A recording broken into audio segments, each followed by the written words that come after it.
ನಾಲ್ಕು ಗೋಡೆಗಳ ಮಧ್ಯದಲ್ಲಿ ಕಲಿಯುವಂಥ ವಿಚಾರ ಅಲ್ವೇ ಅಲ್ಲ. ಒಂದೇ ಒಂದು ಕ್ಷಣ ನಮ್ಮನ್ನು ನಾವು ನಂಬೋಕ್ಕೆ ಶುರು ಮಾಡಿದರೆ ನಮ್ಮ ಏಕಾಗ್ರತೆಯ ಮೇಲೆ ನಾವೇ ಗದಾಪ್ರಹಾರ ಮಾಡ್ಕೋತಾ ಇರ್ತೀವಿ. ನಾವು ಸಾವಿನ ಭಯ ಇಟ್ಕೊಂಡು ಬದುಕೋಕ್ಕಾಗಲ್ಲ, ಆದರೆ ಬದುಕೋ ಧೈರ್ಯನ ಇಟ್ಕೊಂಡು ಸಾವಿನ ಗೆಲ್ಬೋದು. ಹೆಜ್ಜೆ ಹೆಜ್ಜೆಗೂ ಒಂದು ಮ್ಯಾಜಿಕ್ ಕ್ರಿಯೇಟ್ ಆಗುತ್ತೆ. ನಾವು ಕಿಂಡಲ್ ಮಾಡೋದು ಮುಖ್ಯ ಅಲ್ಲ, ಆ ಸನ್ನಿವೇಶವನ್ನು ಹ್ಯಾಂಡಲ್ ಮಾಡೋದು ಮುಖ್ಯ. ನಮಗಿರೋದು ಎರಡೇ ಆಪ್ಷನ್, ಒಂದು ಪಾಸಿಟಿವ್, ಇನ್ನೊಂದು ಅದಕ್ಕಿಂತ ಪಾಸಿಟಿವ್.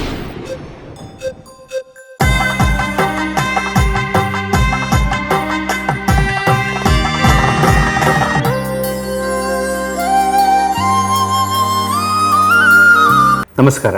ಯಾವುದೇ ಒಂದು ಸಂಬಂಧಗಳು, ಅನುಬಂಧಗಳು ಗಟ್ಟಿಯಾಗಿ ನೆಲೆಯೂರಬೇಕು ಅಂತಂದರೆ ಅವರುಗಳ ಮಧ್ಯದಲ್ಲಿ ಒಂದು ಸಂವಹನ ಕ್ರಿಯೆ ಬಹಳ ಚೆನ್ನಾಗಿರಬೇಕಾಗತ್ತೆ.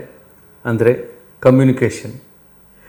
ಒಂದು ಕಮ್ಯುನಿಕೇಷನ್ ಸರಿ ಇಲ್ಲ ಅಂತ ಅಂದರೆ ಅದು ಎಂಥ ಬಲವಾದ ಅನುಬಂಧಗಳಿದ್ದರೂ ಕೂಡ ಅಲ್ಲಿ ಆ ಬಿರುಕುಗಳು ಕಾಣುವಂಥ ಸಾಧ್ಯತೆಗಳು ಬಹಳ ಇರುತ್ತೆ. ಯಾವುದೇ ಒಂದು ಚಿಕ್ಕ ವಿಷಯವಾಗಲಿ ದೊಡ್ಡ ವಿಷಯವಾಗಲಿ ನಾನು ಹೇಳದೇ ಇದ್ದರೂ ಕೂಡ ಅವ್ರಿಗೆ ಅರ್ಥ ಆಗುತ್ತೆ, ಬಿಡು ನಾನೇನಂತ ಅವ್ರಿಗೆ ಗೊತ್ತು ಬಿಡು ಅನ್ನುವಂಥ ಒಂದು ಧೋರಣೆಗಳು ಎಷ್ಟೇ ಒಳ್ಳೆಯದಿದ್ದರೂ ಸಹ ನಾವು ಬಾಯಿ ಬಿಟ್ಟು ಅವ್ರಿಗೊಂದು ವಿಷಯ ಕಮ್ಯುನಿಕೇಟ್ ಮಾಡಬೇಕಾಗತ್ತೆ, ಹೇಳಬೇಕಾಗತ್ತೆ, ತಿಳಿಸ್ಕೊಡ್ಬೇಕಾಗತ್ತೆ. ತಪ್ಪೇನಿಲ್ಲ, ಕೆಲವೊಮ್ಮೆ ಹೇಳಿದ ವಿಷಯವನ್ನೇ ಮತ್ತೊಮ್ಮೆ ಹೇಳಲೂ ಬೇಕಾಗುತ್ತೆ. ಯಾವುದೇ ಒಂದು ವಿದ್ಯೆಯನ್ನು ಶಾಲೆ ಕಾಲೇಜುಗಳಲ್ಲಿ ಕಲಿತಷ್ಟು ಸುಲಭವಾಗಿ ಕೆಲವೊಂದು ವಿಚಾರಗಳನ್ನು ನಾವು ಕಲಿಯೋಕ್ಕೆ ಸಾಧ್ಯ ಇಲ್ಲ. ನಾಲ್ಕು ಗೋಡೆಗಳ ಮಧ್ಯದಲ್ಲಿ ಕಲಿಯುವಂಥ ವಿಚಾರ ಅಲ್ವೇ ಅಲ್ಲ. ಇದು ನಾಲ್ಕು ದಿಕ್ಕುಗಳ ಮಧ್ಯದಲ್ಲಿ ನಾವು ಅನುಭವಿಸಿ ಕಲಿಬೇಕಾದಂಥ ವಿಚಾರಗಳಲ್ಲಿ ಇದು ಕೂಡ ಒಂದು. ಈ ಕಮ್ಯುನಿಕೇಷನ್, ಈ ಸಂವಹನ ಕ್ರಿಯೆ, ಇದು ಬಹಳ ಮುಖ್ಯ ಆಗುತ್ತೆ. ಈ ಸಂವಹನ ಕ್ರಿಯೆಗೆ ನಾವು ತೊಡಗಿಸ್ಕೊಳ್ಳೋಕ್ಕೆ ಮೊದಲು ನಮ್ಮಲ್ಲಿ ಇರಬೇಕಾದ್ದು ಒಂದು ಬಲವಾದ ಏಕಾಗ್ರತೆ, ಒಂದು ಕಾನ್ಸಂಟ್ರೇಷನ್. ಉದಾಹರಣೆಗೆ ನಾವು ನೀರು ಕುಡಿತಾ ಇರ್ತೀವಿ, ಸುಮ್ಮನೆ ನೀರು ಕುಡಿತೀವ? ಖಂಡಿತ ಕುಡಿಯೋದಿಲ್ಲ. ಒಂದು ಲೋಟ ನೀರು ಕುಡಿಯೋಷ್ಟರಲ್ಲಿ ಸಮುದ್ರ ಬತ್ತೋಗೋಷ್ಟು ಯೋಚನೆಗಳು ಮಾಡ್ತೀವಿ. ಒಂದು ತುತ್ತು ಅನ್ನ ತಿನ್ನಬೇಕಾ? ನೆಮ್ಮದಿಯಾಗ ಅನ್ನ ಗಂಟಲಿಂದ ಇಳಿಯೋವರೆಗೂ ನಾವು ಸುಮ್ಮನೆ ಬಿಡ್ತೀವ?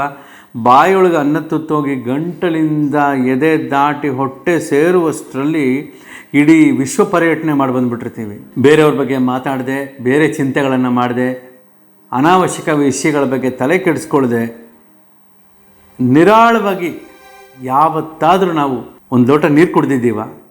ಒಂದು ತುತ್ತು ಅನ್ನ ತಿಂದಿದ್ದೀವ? ಸುಮ್ಮನೆ ಯಾವತ್ತಾದರೂ ಒಂದು ನಿಮಿಷ ನಾವು ಕೂತಿದ್ದೀವ? ಏನು ಯೋಚನೆ ಮಾಡದೆ ಸುಮ್ಮನೆ ನಾವು ಒಂದು ನಿಮಿಷ ಕೂತಿದ್ದೀವ? ನಾವು ಸಾಧ್ಯವೇ ಇಲ್ಲ.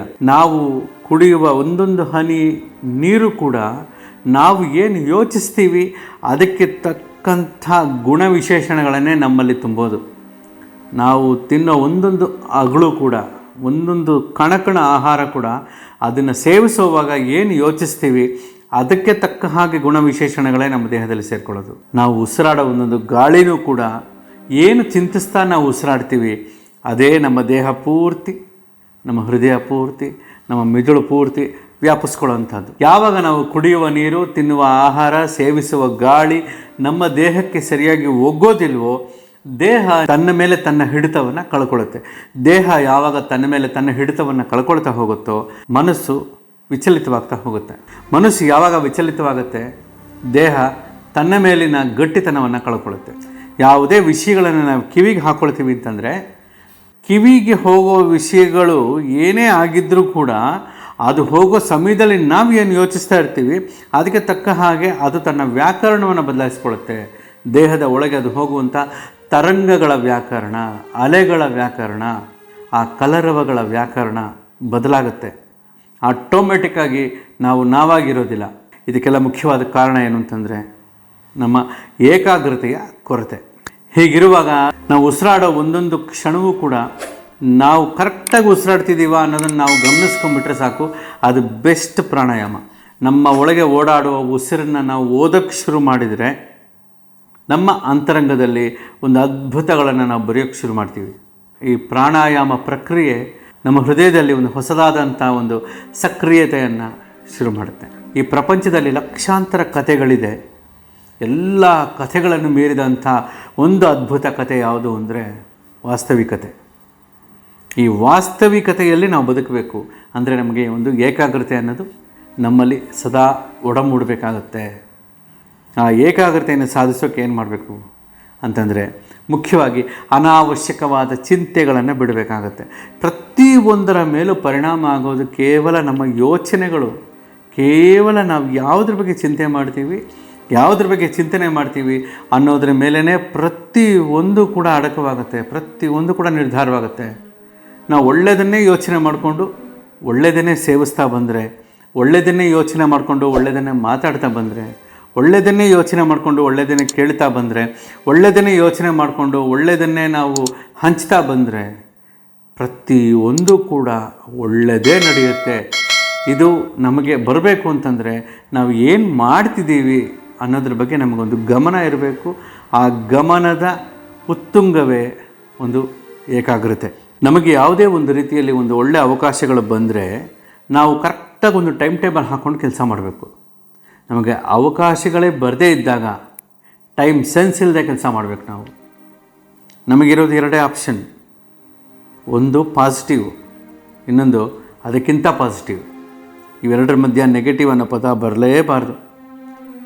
ಜನರಲಾಗಿ ಒಂದು ಪಾಸಿಟಿವ್ ನೆಗೆಟಿವ್ ಅಂತ ಎರಡು ವಿಚಾರಗಳು ಎಲ್ಲ ವಿಷಯದಲ್ಲೂ ಇರುತ್ತೆ. ನಾವು ಆ ನೆಗೆಟಿವ್ ಅನ್ನೋ ಪದಕ್ಕೆ ಒಂದು ಇಂಟು ಹಾಕಿ ಪಕ್ಕದಲ್ಲಿ ಇನ್ನೊಂದು ನೆಗೆಟಿವ್ ಅಂತ ಬರೆದು ಈಕ್ವಲ್ಸ್ ಹಾಕಿ ಅದಕ್ಕೆ ಒಂದು ಪಾಸಿಟಿವ್ ಅಂತ ಮಾಡಿಬಿಡೋಣ. ಪಾಸಿಟಿವ್, ಅದು ಬಿಟ್ಟರೆ ಅದಕ್ಕಿಂತ ಪಾಸಿಟಿವ್, ಎರಡೇ ಆಪ್ಷನ್ ನಮ್ಮಲ್ಲಿರಬೇಕು. ನಾವು ನಡೆಯೋ ದಾರಿಯಲ್ಲಿ ಯಾವುದೇ ಪರಿಸ್ಥಿತಿಗಳಾಗಲಿ ಯಾವುದೇ ವ್ಯಕ್ತಿಗಳಾಗಲಿ ನಾವು ಕಿಂಡಲ್ ಮಾಡೋದು ಮುಖ್ಯ ಅಲ್ಲ, ಆ ಸನ್ನಿವೇಶವನ್ನು ಹ್ಯಾಂಡಲ್ ಮಾಡೋದು ಮುಖ್ಯ. ನಮ್ಮಿಂದ ಯಾರನ್ನಾದರೂ ಸಂತೋಷ ಪಡಿಸೋಕ್ಕೆ ಸಾಧ್ಯ ಅಂತ ನಮಗನ್ಸಿದ್ರೆ ಖಂಡಿತವಾಗಲೂ ಹಿಂದೆ ಮುಂದೆ ಯೋಚನೆ ಮಾಡ್ದೇನೆ ಅವ್ರಿಗೆ ಒಂದು ಒಳ್ಳೆ ರೀತಿ ಸಂತೋಷವನ್ನು ಹಂಚಿಬಿಡೋಣ. ಯಾಕೆಂತಂದರೆ ಇಡೀ ಪ್ರಪಂಚಕ್ಕೆ ಅದರ ಹಸಿವಿದೆ. ಆಗಲ್ಲ ಅನ್ನುವ ವಿಚಾರಕ್ಕಿಂತ ಆಗತ್ತೆ ಅನ್ನುವ ಸಾಧ್ಯತೆ ಕಡೆ ಗಮನ ಇರಲಿ. ಸವಾಲುಗಳನ್ನು ಸಾಧ್ಯತೆಗಳಾಗಿ ಮಾಡಿಕೊಳ್ಳೋದೇ ಸಾಧಕನ ಲಕ್ಷಣ. ನಾವು ನೋಡೋ ನೋಟ ಎಲ್ಲವೂ ಒಂದೇ ರೀತಿ ಇರೋದಿಲ್ಲ. ಈ ಜಗತ್ತಿನಲ್ಲಿ ಯಾವುದೆಲ್ಲ ಸುಂದರತೆಗಳಿದೆಯೋ ಅದು ಆ ದೇವರು ಮಾಡಿದಂಥ ಸೈನ್. ಈ ಜಗತ್ತಲ್ಲಿ ಯಾವುದೆಲ್ಲ ಕೊರತೆಗಳಾಗಿ ಏರುಪೇರುಗಳಾಗಿ ನಿನಗೆ ಕಾಣಿಸುತ್ತೋ ಅದು ಅವನು ಮಾಡಿರುವ ಡಿಸೈನ್. ಆ ಭಗವಂತನ ಡಿಸೈನ್ನ ನೋಡಿ ನಾವು ಕೇವಲವಾಗಿ ಮಾತಾಡಿದ್ರೆ ಆ ಭಗವಂತನ ಸೃಷ್ಟಿಗೆ ಅವಮಾನ. ಯಾಕೆಂದರೆ ಈ ಜಗತ್ತಿನ ನಿಜವಾದ ಸೌಂದರ್ಯ ಇರೋದು ಈ ಸೃಷ್ಟಿಲಿ ಅಲ್ಲ, ನಾವು ನೋಡುವ ದೃಷ್ಟಿಲಿ.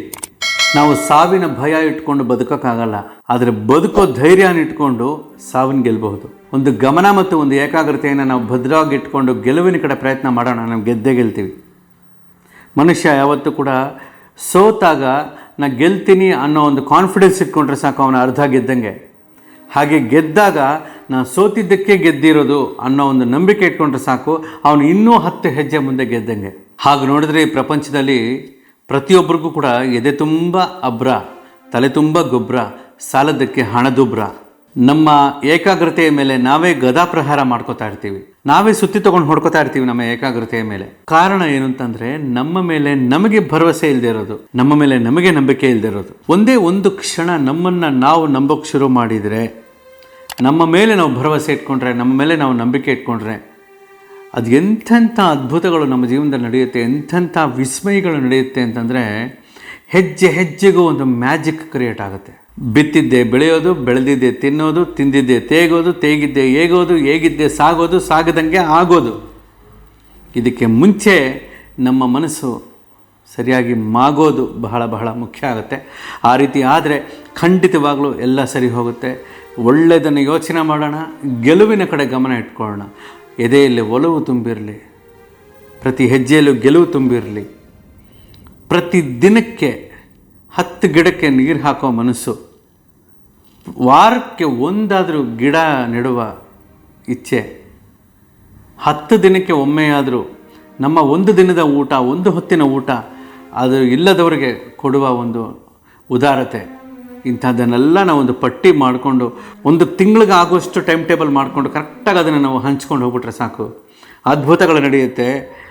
ಮಿಂಚಿ ಬದುಕೋದಲ್ಲ ಜೀವನ, ಹಂಚಿ ಬದುಕೋದು, ಅದರ ಒಳಗಿನ ಸುಖನೇ ಬೇರೆ. ನಮಸ್ಕಾರ.